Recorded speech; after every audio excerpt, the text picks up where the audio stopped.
لیکن میں 6 پروڈکٹس کے لیے آپ سے کانٹریکٹ نہیں کروں گی کیونکہ میں کہیں باؤنڈ نہیں ہونا چاہتی۔ آپ جنگلی کوئن کے پروڈکٹ کی بات کریں، میں آپ سے ایک میٹنگ رکھتی ہوں، معاوضہ آپ کو بتا دوں گی، اس کے بعد آپ اسی میٹنگ میں فیصلہ کر کے مجھے بتا دیجیے۔ مجھے منظور ہے، سیٹھ گوتم داس نے کہا، اور رسمی گفتگو کے بعد فون بند ہو گیا۔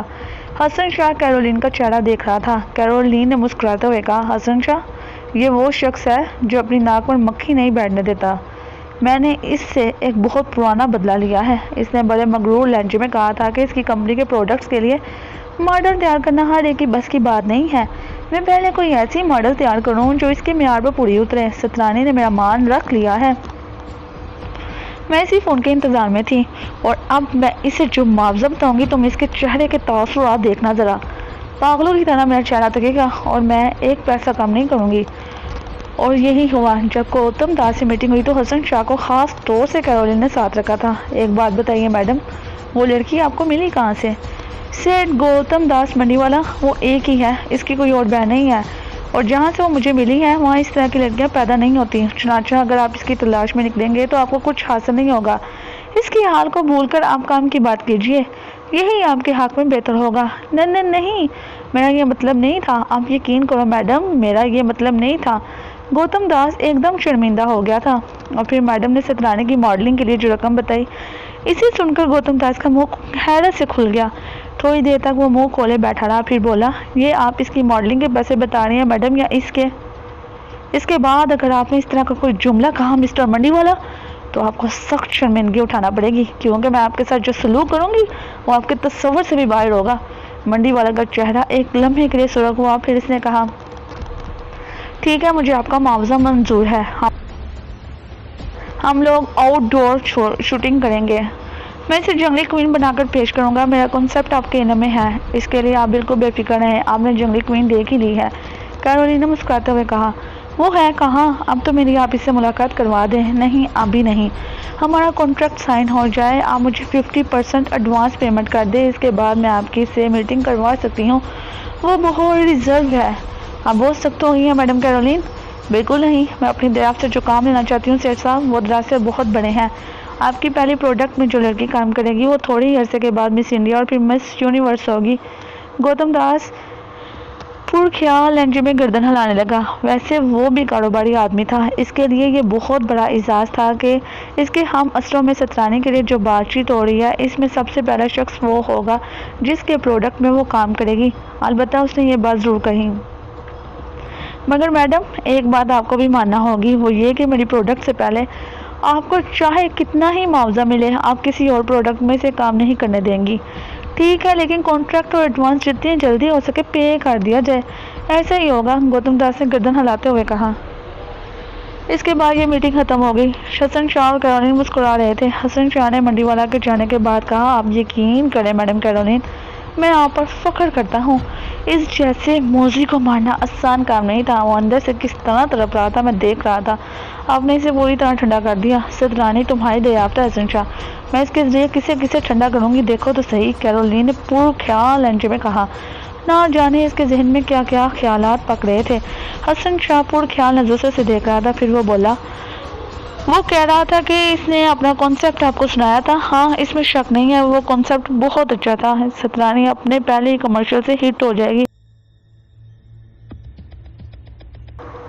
اس میں ایک جنگلی لڑکی دکھائی گئی ہے، سترانی کے علاوہ کوئی ماڈل اس کریکٹر پر سوٹ نہیں کرتی۔ کیا زبردست لگ رہی تھی وہ۔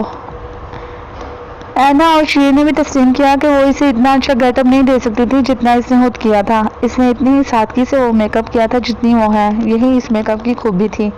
حسن شاہ نے کہا، نہیں حسن شاہ، یہ بات نہیں ہے، تم نے اس پر غور نہیں کیا، وہ کچھ اور ہی ہے۔ کیا؟ یہ ابھی پتہ نہیں چلا، کیرولین نے پراسرار لہجے میں کہا۔ حسن شاہ سوالیہ نظروں سے کیرولین کو دیکھتا رہا۔ کیرولین سوچ میں ڈوب گئی تھی۔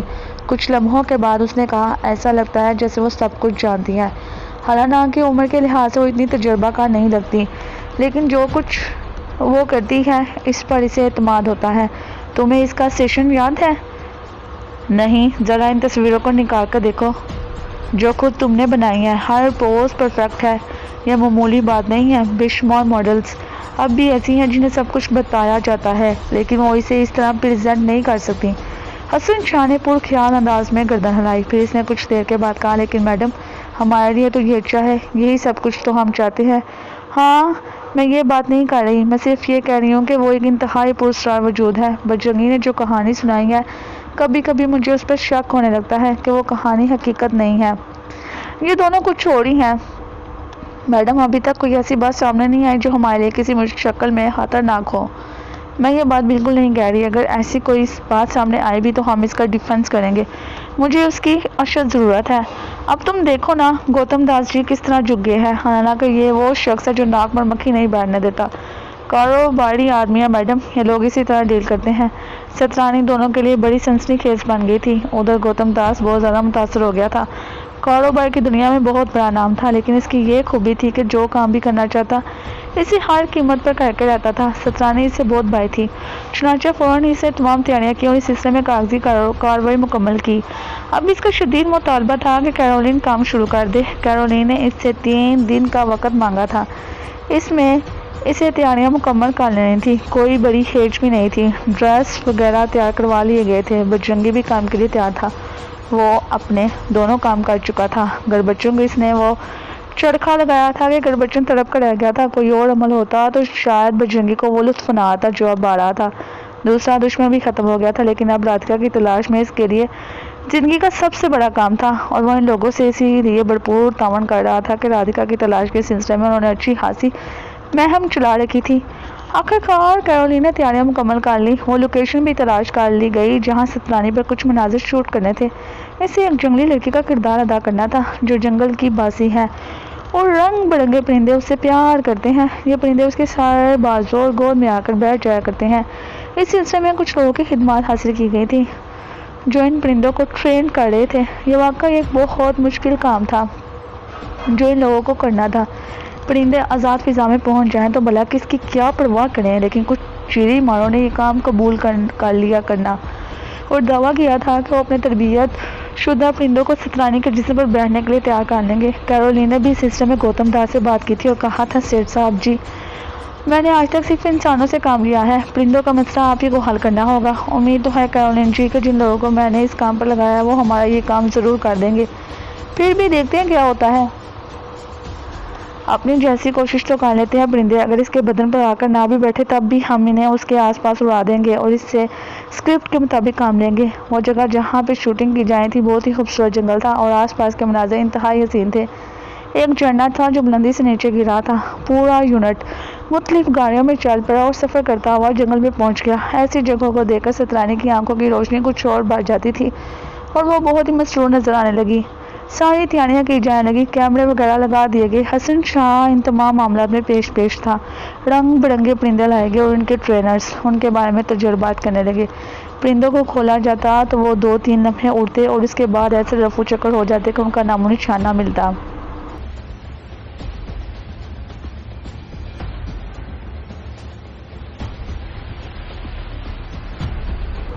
یہ صورتحال کچھ سنگین ہو گئی تھی، چڑی مار بھی گھبرائے ہوئے تھے، قیمتی پرندے ان کے ہاتھوں سے نکلے جا رہے تھے، اگر صحیح کام نہ ہوتا تو ظاہر ہے انہیں ان کا معاوضہ بھی نہیں مل سکتا تھا۔ کیرولین بھی پریشان تھی، سترانی کو درختوں کے پیچھے سے نکل کر سامنے آنا تھا، پشت پر وہ خوبصورت جھرنا ہوتا اور اس کے بعد ہری بڑی گھاس، درخت کا ایک سوکھا ہوا تنا جس پر وہ بیٹھ جاتی اور پرندے محبت سے اس کے کندھوں اور سر پر آ کر بیٹھ جاتے۔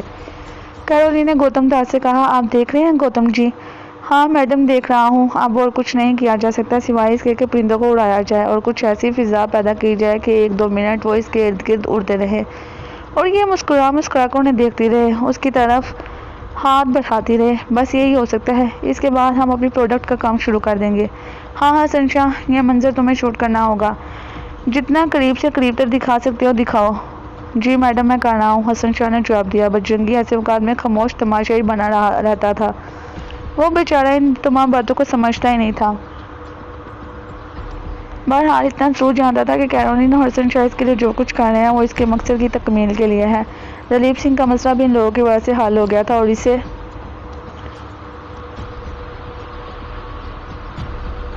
بھرپور تحفظ بھی ملا تھا۔ سترانی کو تھوڑی بہت تفصیل بتا دی گئی تھی اور اس کے چہرے کی پورے تمام مسکراہٹ دیکھ کر یہ لوگ پھر مقمصے میں گرفتار ہو گئے۔ اس کا انداز ہی ایسا تھا، پھر وہ واقعی اپنے اندر بہت سی خصوصیات رکھتی تھی۔ پرندوں کے سلسلے میں ہر کوشش ناکام ہو گئی تھی، وہ اس کے ارد گرد بھی نہیں اڑ رہے تھے۔ گوتم داس منڈی والا کا چہرہ مرجھا گیا تھا، کیرولین بھی کچھ مایوس سی تھی۔ سترانی بہترین پوز دے رہی تھی، لیکن پرندوں پر کنٹرول مشکل تھا۔ بہت سے شاٹس لے لیے گئے، لیکن کوئی مناسب کامیابی حاصل نہیں ہو سکی تھی۔ حسن شاہ اور کیرولین گردن لٹکا کر بیٹھ گئے۔ گوتم داس بھی ان کے پاس بیٹھا ہوا تھا۔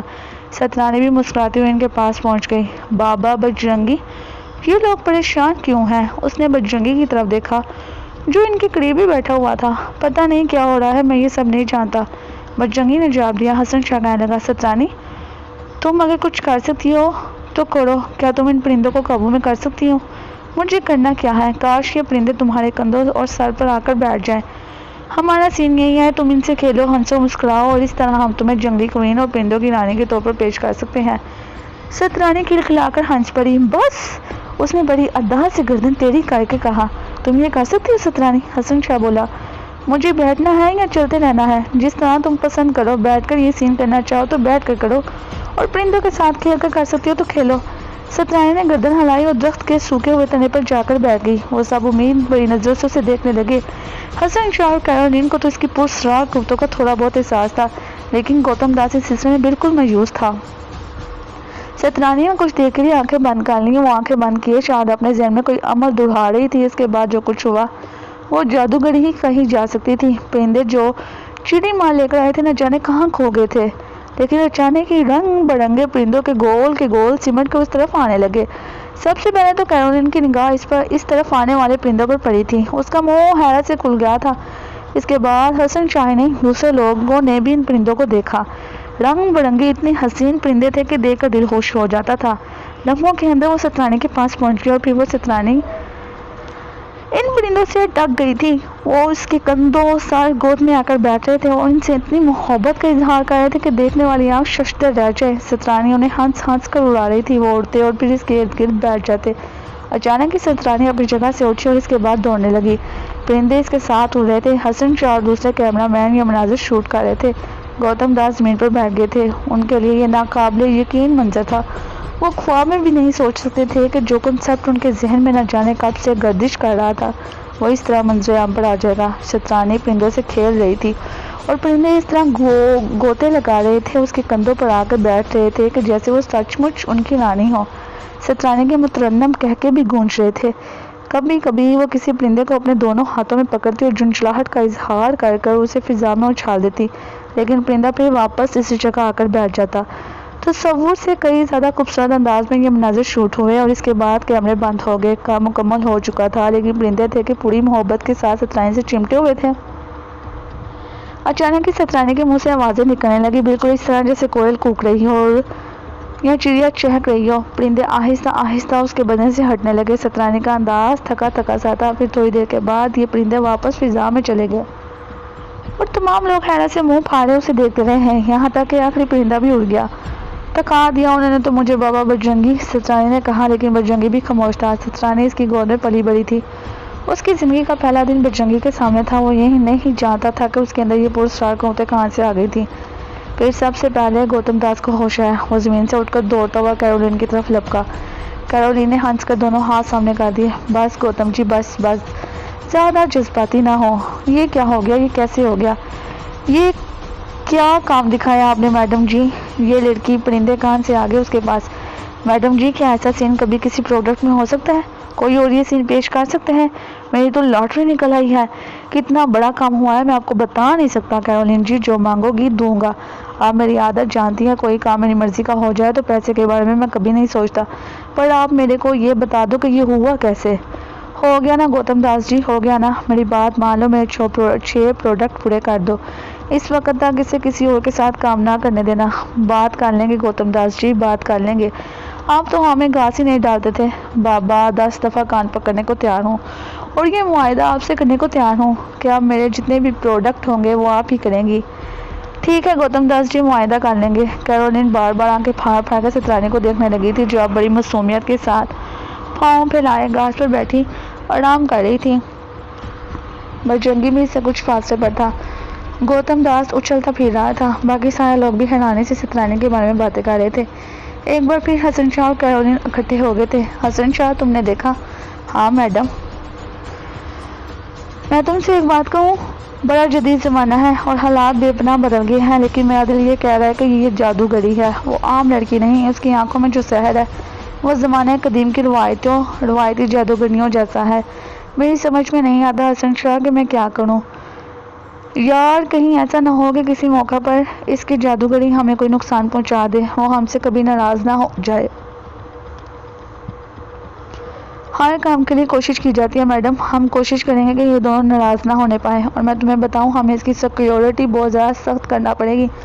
اس لیے نہیں کہ ہمیں اس پر اعتبار نہیں ہے، بلکہ اس لیے کہ جب اس کے کارنامے منظر عام پر آئیں گے تو بہت سے لوگ اس کے اصول کے لیے دوڑ پڑیں گے۔ حسن شاہ پور خیال انداز میں گردن ہلانے لگا۔ ڈاکٹر شیوراج کو گربچن سنگھ نے بہت کچھ دیا تھا اور وہ سہارنپور سے دلی چلا آیا تھا۔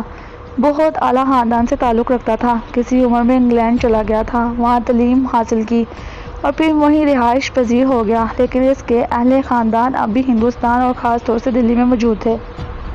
سہارنپور میں اس نے سترانی کو دیکھا اور دل ہی دل میں بے شمار منصوبے بنا ڈالے۔ وہ اس انوکھی لڑکی سے یورپ میں بہت سے کام لینا چاہتا تھا، نہ صرف یورپ بلکہ اور بھی بہت سے ملکوں میں اپنے نام کا ڈنکا بجھوانا چاہتا تھا۔ اس نے سوچا تھا کہ ترویدی یا بجرنگی کو دولت کا لالچ دے کر اپنے ساتھ چلنے پر آمادہ کر لے گا، لیکن بعد میں اسے بدترین ناکامی کا سامنا کرنا پڑا تھا۔ اسے یہ بھی احساس تھا کہ گربچن نے اس سلسلے میں اس سے تعاون نہیں کیا تھا۔ بہرحال وہ سہارنپور سے دلی آ گیا تھا، لیکن اس کے دل میں شدید کسک تھی۔ منصوبہ یہی تھا کہ سارے کام آسانی سے ہو جائیں گے اور سارا یورپ اس کے پیچھے لگ جائے گا، وہاں اسے اعلیٰ ترین اعزازات ملیں گے۔ سترانی کے ذریعے وہ بڑے بڑے لوگوں کا نہ صرف علاج کرے گا بلکہ اسے ان کے دلوں کے بھید بھی معلوم ہو جائیں گے اور وہ ایک اوتار کی سی شکل اختیار کر لے گا۔ یہ خواب اس نے بڑے اعتماد کے ساتھ دیکھے تھے، لیکن یہ خواب پورے نہیں ہو سکے تھے۔ بڑی خلش تھی اس کے دل میں۔ دلی آ کر وہ رشتہ داروں میں گم ہو گیا۔ کنور سیتا جیت کمار اس کا نہ صرف بہن بھائی تھا بلکہ گہرا دوست بھی تھا۔ مقامی حکومت میں ایک وزیر کے عہدے پر فائز تھا اور اچھی سیاست دانوں میں شمار کیا جاتا تھا۔ بڑا نام تھا اس کا اور بڑے اعتماد کے ساتھ اپنی وزارت چلا رہا تھا۔ ڈاکٹر شیوراج جب بھی انگلینڈ سے ہندوستان آتا، ستیہ جیت کمار اس کی بڑی پذیرائی کرتا تھا اور اپنے خاص دوستوں کا اس سے علاج بھی کرواتا تھا۔ جب بھی کوئی ضرورت پیش ہوتی وہ ڈاکٹر شیوراج سے رابطہ کرتا، بیماروں کو اس کے پاس بھیج دیتا اور ڈاکٹر شیوراج اس سے بھرپور پذیرائی دیتا۔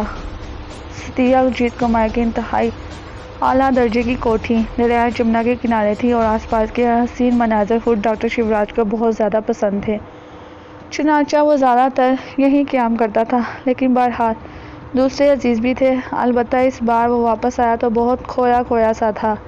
ستیہ جیت کمار کسی اہم سیاسی کام میں مصروف تھا۔ جو لوگ انگلینڈ سے ڈاکٹر شیوراج کے ساتھ آئے تھے ان میں 2-3 ڈاکٹرز تھے اور باقی لوگ ڈاکٹر شیوراج کے کارندے تھے۔ ایسے 2 کارندوں کو جن پر ڈاکٹر شیوراج بہت اعتماد کرتا تھا اس نے اپنے پاس بلایا اور کہا، تم لوگوں کو یہ اچھی طرح معلوم ہے کہ سہارنپور میں ہمیں جو لڑکی ملی تھی وہ میرے لیے بہت اہم ہے۔ وہ وہاں سے نکل تو گئی ہے لیکن اس کے اندر جو خصوصیات ہیں ان کی وجہ سے وہ دوبارہ کہیں نہ کہیں ضرور نمودار ہوگی۔ تمہارا کام اب یہ ہے کہ تم ہندوستان بھر کے شہروں کی خبر رکھو گے اور کہیں سے بھی سترانی اور بجرنگی کے بارے میں کوئی خبر ملے فوراً وہاں پہنچ جاؤ۔ سترانی کو اغوا کرنا ہے اور اغوا کر کے اسے ایسی جگہ رکھنا ہے جہاں سے وہ فرار نہ ہو سکے، اور تم فوراً ہی مجھے اطلاع دو گے تاکہ میں اس کے انگلینڈ لے جانے کا بندوبست کر سکوں۔ مہاراج آپ جیسا حکم کریں گے ہم ویسا ہی کریں گے، لیکن ہاتھ اور ہاتھ رکھ کر بیٹھنے سے کام نہیں چلے گا۔ جس طرح بھی بن پڑے تم اس کے بارے میں معلومات حاصل کرو گے۔ ایسا ہی ہوگا ڈاکٹر شیوراج۔ ڈاکٹر شیوراج اپنے ان 2 ساتھیوں کے لیے رہائش کا انتظام کر کے انگلینڈ چلا گیا۔ ستیہ جیت کمار سے چونکہ ابھی رابطہ نہیں ہو سکا تھا اس لیے اس نے سترانی کے موضوع پر اسے بات نہیں کی تھی۔ تقریباً 1 یا 1.5 مہینہ اس نے انگلینڈ میں گزارا۔ پرانے مریض اس پر ٹوٹ پڑے، البتہ اس نے نئے مریضوں کو نہیں لیا تھا۔ ان سے معذرت کی تھی کہ کچھ دن کے لیے مصروف ہے، انگلینڈ واپس آئے گا تو نئے مریضوں کا علاج کرے گا۔ اس کا رابطہ دن رات اپنے دونوں آدمیوں سے تھا جو اسے رپورٹ دے رہے تھے کہ کہیں سے سترانی کا کوئی پتہ نہیں چل سکا۔ بہرحال تقریباً 1.5 مہینہ گزارنے کے بعد اس نے پھر ہندوستان کا رخ کیا اور دلی پہنچ گیا۔ اس نے اپنے دونوں ناکام آدمیوں کو بہت برا بھلا کہا تو انہوں نے معذرت کرتے ہوئے کہا، آپ جو بھی کہہ لیں پر اس کا کہیں سے کوئی نام نشان نہ ہی ملا ہے۔ ہندوستان چند لوگوں کی آبادی تو ہے نہیں کہ ایک انسان کو آسانی سے تلاش کر لیا جائے۔ اس دوران ستیہ اجیت کمار اپنے کاموں سے فارغ ہو کر آ چکا تھا۔ اسے بھی ڈاکٹر شیوراج کی ضرورت تھی۔ اس کا ایک دوست بیمار تھا۔ ستیہ اجیت نے ملاقات کرتے ہی اس سے کہا کہ وہ اس کے دوست کو دیکھ لے۔ اس نے اپنے معلومات طلب کر کے اس کے بیمار دوست کو دیکھا اور علاج تجویز کیا۔ کوئی خاص بات نہیں تھی۔ اسی رات ڈنر کے بعد اس نے ستیہ اجیت سے کہا، بایا جی، مجھے آپ سے ایک بہت ضروری کام ہے۔ میں اس کے سلسلے میں آپ سے تھوڑا سا سمے چاہتا ہوں۔ ہاں شو، بولو کیا بات ہے؟ ایک بہت ہی الجھے ہوئے کام میں پھنس گیا ہوں۔ یہ کہہ کر ڈاکٹر شیوراج نے ستیہ اجیت کمار کو سترانی اور بجرنگی کے بارے میں پوری تفصیل سنائی تو ستیہ اجیت کمار منہ حیرت سے پھیل گیا اس کا۔ بڑی بات ہے، تم انگلینڈ میں رہتے اور اس طرح کی باتیں سوچتے ہو۔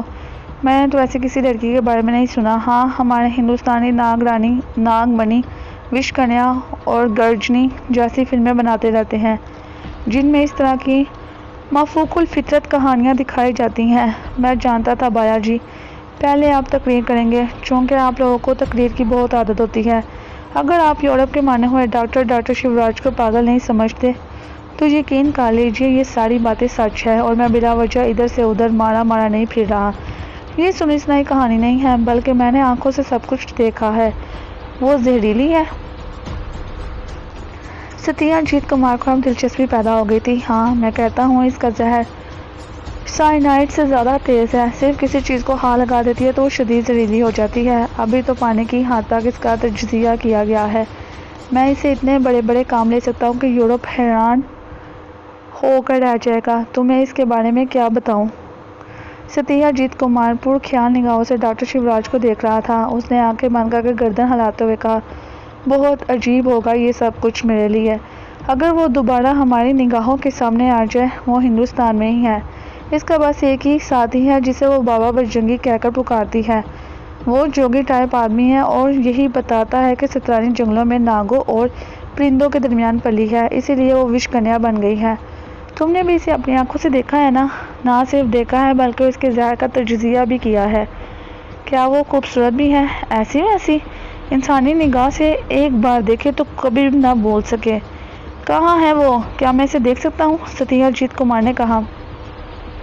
لو بایا جی، ساری الف لیلا ختم ہو گئی تھی اور تمہیں کچھ معلوم ہی نہیں ہو سکا۔ اگر مجھے یہ معلوم ہوتا کہ وہ کہاں ہے تو کیا میں اب تک ہندوستان میں ہوتی؟ وہ کب کا اسے لے کر یورپ اڑ گیا ہوتا۔ دت تیرے کی، تب تو تم مجھے کہانی سنا رہے ہو۔ بایا جی، میری ایک بات سنو، آپ بہت بڑے آدمی ہو۔ میں تو خیر ہندوستان سے ناطا توڑ چکا ہوں، میرا مطلب ہے یہاں سے جا چکا ہوں، لیکن تمہارے ہاتھ پاؤں بہت لمبے ہیں اور تم جس عہدے پر ہو اس کے ذریعے تم نہ جانے کیا کیا کر سکتے ہو۔ بھگوان کے لیے اسے تلاش کرو، اگر وہ مل جائے تو تمہارا یہ سچا دوست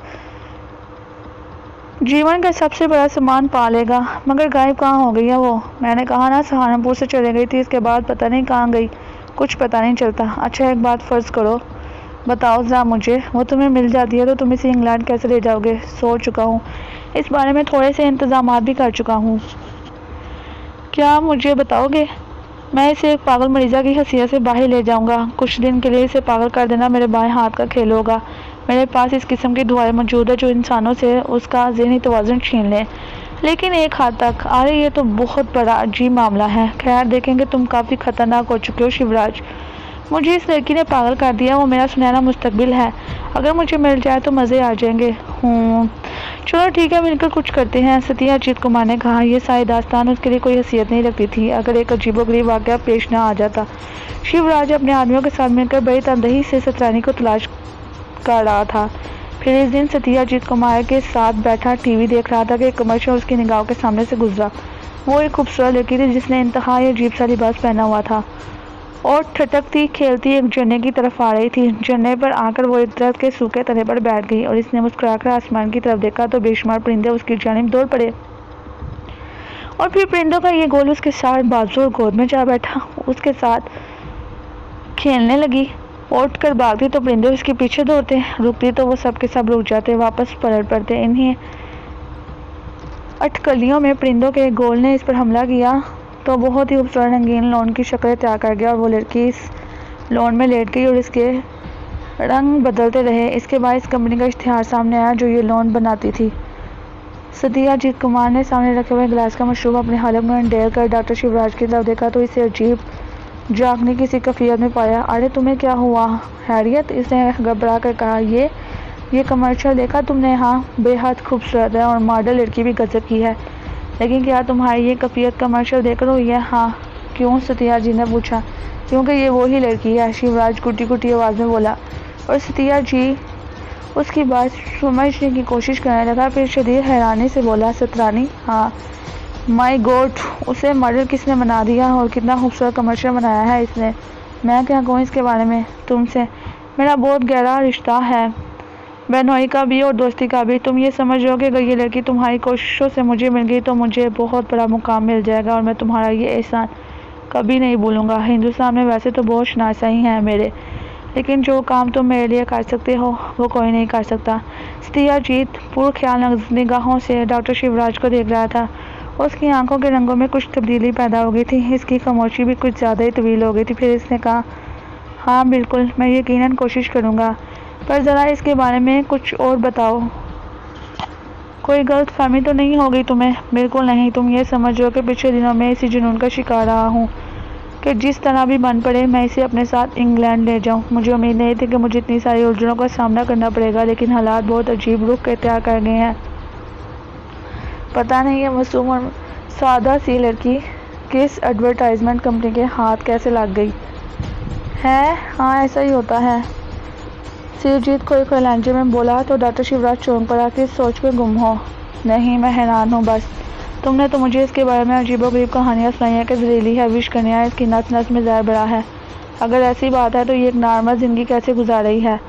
میں اسے بہت قریب سے دیکھ چکا ہوں، اس میں کوئی شک نہیں کہ وہ بظاہر جنگل میں رہنے والی ایک سادہ اور معصوم سی لڑکی نظر آتی ہے، لیکن اس کا پیا ہوا جھوٹا پانی کوئی پی لے تو سمجھ لو کہ اس نے اپنی زندگی کا سودا کر لیا، اور سارا کام تھوڑی ہی دیر میں ہو جاتا ہے۔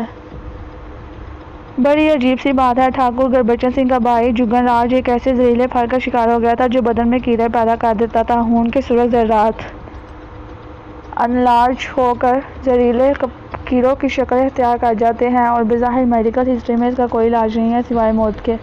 کھانسی کے ساتھ انسان کی ناک اور منہ سے کیڑے جڑنے لگتے ہیں۔ ٹھاکر گربچن سنگھ نے مجھے علاج کے لیے بلایا اور بات چونکہ میرے لیے بھی دلچسپی تھی اس لیے میں پوری تیاریوں کے ساتھ آیا، لیکن جگن راج ٹھیک ہو گیا صرف اس کے جھوٹے پانی سے، کیونکہ اس کے جھوٹے پانی کا زہر اس پھل کے زہر پر حاوی ہو گیا اور اس نے اس کے مضر اثرات ختم کر دیے۔ اس سے تم اندازہ لگا سکتے ہو کہ وہ لڑکی کتنی زہریلی ہے، اور یہ بات تمہیں اس لیے بتا رہا ہوں کہ تم ایک دم اس کے تصور میں کھو سے گئے ہو۔ ارے نہیں، تمہارا مطلب یہ ہے کہ میں اسے متاثر ہوا ہوں؟ یقین کرو میرے ذہن پر بھی وہ کچھ لمحوں کے لیے چھا گئی تھی۔ کم وقت ہے ہی اتنی خوبصورت۔ اچھا مجھے بتاؤ کہ میں کیا کروں؟ ستیاجیت کمار نے خود کو سنبھالتے ہوئے کہا، جس طرح بھی بن پڑے ہمیں اس تک پہنچنا ہے، وہ کسی سودے بازی سے تو رام نہیں ہوگی، لیکن تھوڑی سی مجرمانہ کوششوں کے بعد اسے انگلینڈ لے جایا جا سکتا ہے۔ تمہیں اس سلسلے میں میری مدد کرنا ہوگی۔ کیوں نہیں، میں کروں گا تمہاری مدد۔ میں معلوم کرتا ہوں یہ کمرشل کس نے بنایا اور اس کے بعد سوچیں گے، لیکن تمہیں ایک تنبیہ کر دوں، خود کسی مجرمانہ عمل میں مصروف نہ ہو جانا۔ اگر تم میری مدد کرنے کا وعدہ کر رہے ہو تو بھلا تم سے زیادہ اختیارات کسے حاصل ہو سکتے ہیں؟ پہلے اسے قابو کر لیا جائے، اس کے بعد کچھ اور دیکھیں گے اور کریں گے۔ ٹھیک ہے، لیکن اس میں وقت لگے گا، انتظار تو کرنا ہی ہوگا، ڈاکٹر شیوراج نے کس قدر مطمئن ہو کر کہا۔ لیکن اس سال ستیاجیت کمار کچھ بے چین نظر آیا، نہ جانے کیوں۔ ویسے اتنا کمزور انسان نہیں تھا کہ محض سترانی کے حسن میں کھو جاتا۔ دیس میں بہت بڑا مقام تھا اس کا۔ اس کے علاوہ اسے بھی معلوم ہو چکا تھا کہ وہ ناگن سے زیادہ زہریلی ہے، کسی اور حیثیت سے اس کا حصول صرف موت کا حصول کہا جا سکتا ہے۔ پتہ نہیں ستیاجیت کی یہ بے چینی کس حیثیت کی حامل تھی۔ اس کا اظہار اس وقت ہوا تھا جب رات کو 1 بجے کے قریب اس نے اپنے ہاتھ سیکرٹری بنسل کو فون کیا۔ بنسل اس کے ان خفیہ لوگوں میں سے تھا جو اس کے پروگرام ارینج کرتا تھا۔ اس کے ساتھ بہت خطرناک افراد تھے، ہر بڑا آدمی اپنا ایک خفیہ گروپ ضرور رکھتا ہے۔ جگن راج اور گربچن سنگھ بھی اس حیثیت کے حامل تھے اور اپنے خفیہ کام اپنے خفیہ آدمیوں سے کرواتے تھے۔ خود ڈاکٹر شیوراج بھی ایسے ہی تھا، اس کے آدمی بھی اپنے طور پر سترانی اور بجرنگی کو تلاش کر رہے تھے۔ ستیاجیت کمار نے بنسل سے رابطہ قائم کیا، جس میں تھوڑی سی دیر لگی تھی، لیکن بہرحال دوسری طرف سے ستیاجیت کمار کا فون وصول ہو گیا تھا۔ جی مہاراج، بنسل حاضر ہے۔ بنسل آج ٹیلی ویژن پر ایک کمرشل چلا ہے جس میں ایک خوبصورت لڑکی پرندوں میں گری ہوئی دکھائی دی گئی ہے۔ اگر تم نے نہیں دیکھا تو اپنے شناساؤں سے معلوم کرو اور پھر خفیہ طریقے سے یہ بات پتہ کرو کہ یہ کمرشل کس نے بنایا ہے اور یہ ماڈل لڑکی کہاں رہتی ہے۔ معلومات بہت ہی خفیہ ہونی چاہیے، دوسری ہدایات بعد میں دوں گا، ستیہ جیت کمار نے کہا۔ مہاراج کل کا دن دے دیجیے، کام ہو جائے گا۔ بس کل کا دن دیا جا سکتا ہے تمہیں، تمہاری اطلاع کا انتظار کروں گا۔ جی مہاراج، بنسل نے جواب دیا اور ستیہ جیت کمار نے فون بند کر دیا۔ گربچن سنگھ کبھی اچھا انسان نہیں رہا تھا، لیکن پتہ نہیں گربچن سنگھ اپنے بھائی کے لیے اتنا اچھا کیوں تھا۔ ساری زندگی اس نے بھائی کو چاہا، اس کی خواہشی پوری کی، ملک سے باہر بھیج دیا، زبردست اخراجات کیے، اور اب جگن راج کی موت کے بعد ایک طرح سے اس کی دنیا تاریک ہو گئی تھی۔ کسی نے کبھی اسے اتنا ہنستا حال نہیں دیکھا تھا۔ چندوسی سے بے نیلو مورام واپس آ گیا تھا۔ یہ بات اس کو اچھی طرح معلوم تھی کہ ارجن سنگھ نے دلیپ سنگھ سے اپنے باپ کی موت کا بدلہ لیا اور اس کا ذریعہ سترانی کو ہی بنایا ہے۔ وہاں دو نام بھی سامنے آئے تھے، سونمتی اور ساون سنگھ۔ بجرنگی نے اپنا حلیہ بے شک تبدیل کر لیا، لیکن سترانی کو ہری رام نے صاف پہچان لیا تھا۔ اس کے بعد وہ دونوں اس طرح اپنا کام کر کے نکل گئے تھے جیسے مکھن سے بال نکل جاتا ہے۔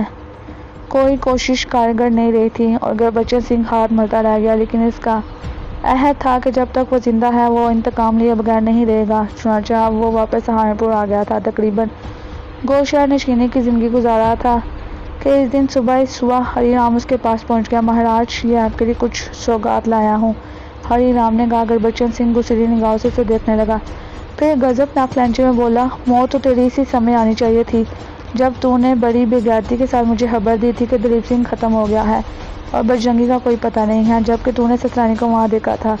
لیکن اب تو میرے زخموں پر نمک چھڑکنے کیوں آ گیا ہے؟ ہری رام ایک دم سنبھل گیا اور بولا، ایک خبر لے کر آیا ہوں مہاراج، یہ دیکھیے۔ یہ کہہ کر اس نے ایک اخبار سامنے کر دیا۔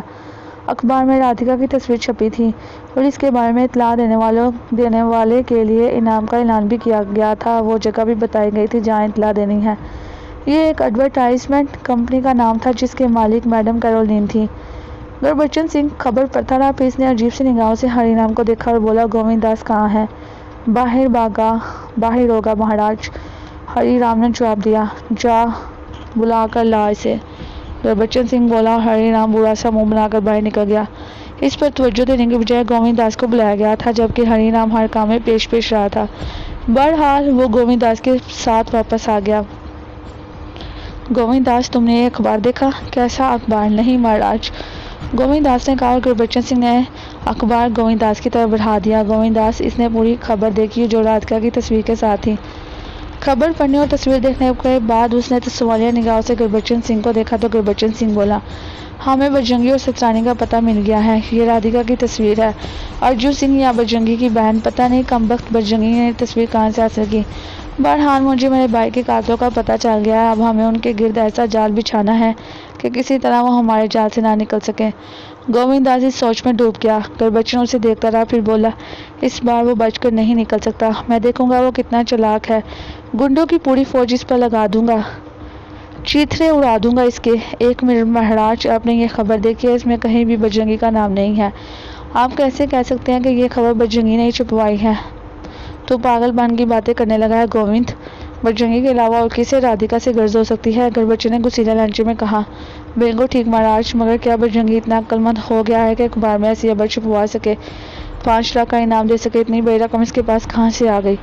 گربچن سوچ میں ڈوب گیا، پھر جلایا ہوئے لہجے میں بولا، تو آخر کہنا کیا چاہتا ہے؟ میرے دماغ کے چولے ہلائے دے رہا ہے۔ میں آپ سے یہ کہنا چاہتا ہوں مہاراج کہ گنڈوں یا پولیس سے مدد لینے کی کوشش کامیاب نہیں ہوگی۔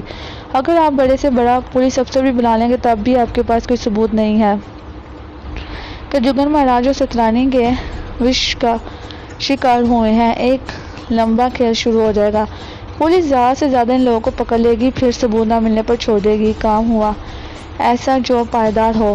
آپ کیا سمجھیں؟ کیا سترانی اور بجرنگی کے پیچھے کوئی بڑا ہاتھ نہیں ہوگا؟ بجرنگی خود 5 لاکھ دے سکتا ہے، نہ اخبار میں ایسی خبر چھپوا سکتا ہے۔ یہ تصویر حاصل کر لینا بھی ایک ایسا کام ہے جو سمجھ میں نہ آئے۔ ساری باتیں مانتا ہوں، پر تو مجھے یہ بتا کہ میں کیا کروں؟ میرے تو تن بدن میں آگ سی لگ گئی ہے۔ یہ کام بجرنگی کے علاوہ اور کس کا نہیں ہے، یہ تو میں بھی جانتا ہوں اور آپ بھی۔ بالکل ٹھیک کہا مہاراج، کوئی ایسی ترکیب سوچنی چاہیے جو ناکام نہ ہو سکے، گووند داس نے کہا، اور ہری رام خاموشی سے سر جھکائے بیٹھا ہوا تھا۔ تو بھی کچھ بول ہری رام۔ میں کیا بولوں مہاراج، مجھ سے تو دوش ہی ایسا ہو چکا ہے، چھوڑ پرانی باتوں کو، اب بتا کے کیا ہونا چاہیے۔ گووند داس تیرے من میں کوئی بات ہے؟ ہاں مہاراج، کھیل لمبا ہے پر بڑے کام کا ہوگا، بول جلدی بول مہاراج۔ ہم لوگ یہاں سے کہیں باہر چلے جاتے ہیں، کسی نئی جگہ، جیسے بمبئی جا کر ہم اپنا انتظام کرتے ہیں، اور اس کے بعد ہم دلی سے رابطہ کرتے ہیں ٹیلی فون پر اس جگہ سے جہاں سے اشتہار چھپا ہے۔ ہم انہیں بتائیں گے کہ رادھیکا ہمارے پاس ہے، وہ ہمارے ہاں ایک بہن کی حیثیت سے آتی ہے، کسی اسکول میں نوکری کرتی ہے۔ اگر یہی آپ کی رادھیکا ہے تو آ کر آپ اس سے مل لیں، اور اگر وہ آپ کو پہچانے تو اسے اپنے ساتھ لے جائیں۔ بجرنگی بھاگا آئے گا، یہ خبر اس نے اس لیے چھپوائی ہے مہاراج کہ جس کو رادھیکا کے بارے میں معلوم ہو وہ اس سے رابطہ کرے، وہ ہمیں بتائے گا کہ وہ اپنی بہن کو لینے کے لیے کس طرح آ رہا ہے، اور ہمارے آدمی میرے اور ہری رام کے ساتھ اس کا سواگت کریں گے اور اسے پکڑ لیں گے۔ اگر بجرنگی اکیلا آیا تو پہلے ہم اس کا کھیل ختم کر دیں گے یا اسے قید کر دیں گے، اس کے بعد اس کے نام پر سترانی کو بلا لیں گے، پھر ان دونوں کا جو ملیدہ بنائیں گے وہ دیکھنے کے قابل ہوگا۔ مہاراج گربچن سنگھ کچھ لمحے سوچتا رہا، پھر اس کا چہرہ کھل اٹھا۔ اس نے کہا، واہ گووند داس، کیا بڑھیا ترکیب سوچی ہے تو نے۔ ارے اس طرح کام بنے ہی بنے، میں تجھے اس کام کی منظوری دیتا ہوں۔ بمبئی میں میرا ایک بہت ہی گہرا جاننے والا ہے، تو سیدھا اس کے پاس چلا جا، وہ ہر طرح سے تیری مدد کرے گا۔ نہیں مہاراج، یہ تو کرنا ہی نہیں ہے، بس وہ جو کہا جاتا ہے کہ دودھ کا چھلا چھاچھ بھی پھونک پھونک کر پیتا ہے، ہم اپنا کام خود کریں گے، اس کے لیے پیسہ خرچ ہوگا مہاراج، اس کی تو چنتا ہی مت کر۔ اپنے بھائی کے قاتل کو موت کے گھاٹ اتارنے کے لیے میں سنسار کا ہر کام کروں گا۔ تو بمبئی میں انتظامات کر سکتا ہے؟ آپ مجھ سے کہیں مہاراج تو میں امریکہ میں بھی انتظام کر سکتا ہوں، بس وہ تو آپ نے سنا ہی ہوگا کہ پیسہ بولتا ہے، تیاریاں کر لو، پیسے کی پرواہ نہ کر، گربچن نے کہا۔ گووند داس نے ہری رام کا چہرہ دیکھا جو کس قدر بجھا بجھا سا لگ رہا تھا۔ گربچن سنگھ سے انتظامات کرنے کا وعدہ کر کے وہاں سے اٹھا، ہری رام کے ساتھ باہر آ گیا۔ تو کیا سوچ رہا ہے ہری رام؟ کچھ نہیں گووند داس، تمہاری ترکیب واقعی اچھی ہے، ایک بات کان کھول کے سن لے، دیکھ ہم دونوں ہی مہاراج گربچن کے سیوک ہیں اور کسی بھی طرح ان سے منہ نہیں موڑ سکتے، لیکن کیا کیا جائے ہری رام؟ دور ہی ایسا چل رہا ہے، کسی کی جیب سے کچھ نکلوانے کے لیے جب تک ہیر پھیر نہ کیا جائے کام نہیں بنتا۔ میں تمہارا مطلب نہیں سمجھا گووند داس۔ لاکھوں روپے کمانے ہیں ہمیں؟ گربچن سنگھ مہاراج سے تو دیکھ ہمیں کیا ملتا ہے۔ ہاں لاکھ ہم اسی میں ہوش آتے ہیں، لیکن کبھی موقع ملے تو کچھ نہ کچھ ہاتھ پاؤں ہلانے میں کوئی برائی نہیں ہے۔ کام ہم گربچن سنگھ کے مطلب کا کریں گے، پر ہماری جیبوں میں بھی کچھ آ جائے تو بڑی بات ہے۔ گووند داس نے محسوس کیا تھا کہ اس کی ترکیب اور گربچن کی توجہ سے ہری رام کچھ کڑ سا گیا ہے، اسے کڑنا نہیں چاہیے، چونکہ وہ بھی اس کھیل کا رازدار ہے اور رقم کا لالچ اچھے کو خوش کر دیتا ہے۔ ہری رام کے چہرے پر بھی مسکراہٹ آ گئی تھی۔ بنسل بڑا صاحب اختیار تھا، ستیہ جیت کمار کا پرائیویٹ سیکرٹری بھی تھا، اس کا خفیہ ہرکارہ بھی، جس نے پورا گروپ بنا رکھا تھا، اس طرح کے جال پھیلا رکھے تھے کہ ستیہ جیت کمار کا ہر جائز اور ناجائز کام کر سکے۔ دوسرے دن اس نے اطلاع دی، مہاراج یہ کمرشل میڈم کیرولین نے بنایا ہے، اور میں یہ بات جانتا ہوں کہ میڈم کیرولین آپ کی دوست ہیں، کئی بار وہ آپ کے پاس بھی آ چکی ہیں۔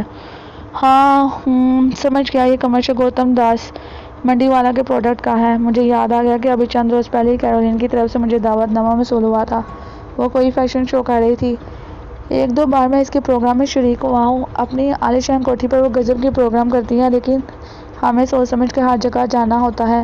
اخباری رپورٹر ذرا سی بنک پا کر پیچھے لگ جاتے ہیں اور پھر اپنی پسند کی خبریں چھاپتے ہیں، میں عموماً ایسے پروگرام سے بچتا ہوں۔ اچھا خیر بنسل، ایسا کرو میرے پاس آ جاؤ، مجھے تم سے میٹنگ کرنی ہے۔ جی مہاراج۔